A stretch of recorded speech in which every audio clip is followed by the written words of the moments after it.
Srima ভাসিত জ্ঞানোদায়িনী doctor পূর্বা সেনগুপ্ত। ভক্তি পর্ব ৩।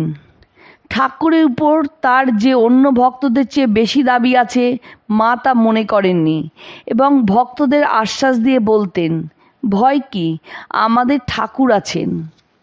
শ্রীশ্রীমা তার ভক্ত সন্তান মাত্রকেই ঠাকুরকে অন্নভোগ দেওয়ার অধিকার দিয়েছেন।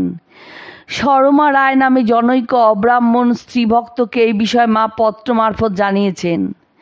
ভক্ত তাহার ঠাকুরকে ভালোবাসিয়া যেভাবে ইচ্ছা খাওয়াইতে পারে। ঠাকুর ভক্তের হাতে খাইবেন না তো কাহার হাতে খাইবেন। ঠাকুরের পূজাবিধি সম্পর্কে মা বলছেন, তিনি সর্বদেবময়, তিনি সর্ববীজময়। ভক্তিভাবে পুষ্পাঞ্জলি দিলেই তার পূজা হয়ে যাবে। সাধন ও তার পরিণাম সম্পর্কে মা বলছেন, জপ তপের দ্বারা কর্মপাশ কেটে যায়, কিন্তু ভগবানকে প্রেম ভক্তি ছাড়া পাওয়া যায় না। জপ তপের দ্বারা ইন্দ্রিয়গুলো কেটে যায়।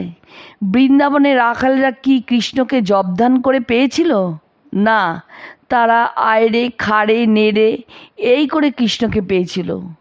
চারুবালা দেবী নামক জনৈক স্ত্রী ভক্ত একবার কাশীতে মায়ের জন্মতিথির দিন মাকে প্রণাম করতে গিয়ে তিনিও সর্বমঙ্গলা দেবী ভানুপিসিকে প্রণাম করায় গোলাপ মা ব্রাহ্মণ হয়ে শূদ্রকে প্রণাম করার জন্য ওই স্ত্রী ভক্তদের খুব বকতে থাকেন।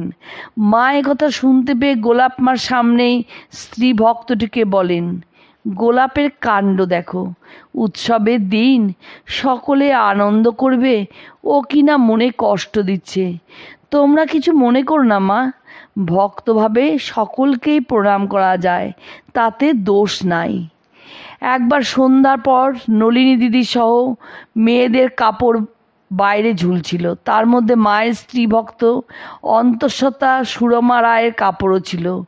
ওই অবস্থায় স্ত্রীলোকের কাপড় বাইরে সন্ধ্যার পরে রাখতে নেই বলে যথাসময়ে কাপড় না তোলার জন্য নলিনী দিদিকে মা বকলেন, কিন্তু স্ত্রী ভক্তকে কিছু বললেন না।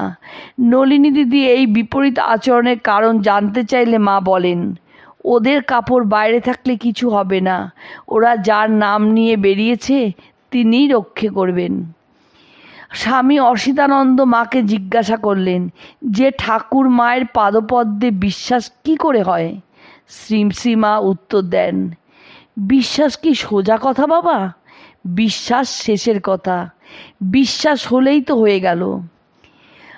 মায়ের কাছে আগতা জনৈকা কায়স্থ বংশীয়া স্ত্রী ভক্তকে প্রণাম করার জন্য মাকু ও রাধুকে আদেশ করলে ভক্তটি ব্রাহ্মণ কন্যাদের প্রণাম নিতে প্রবল আপত্তি করে।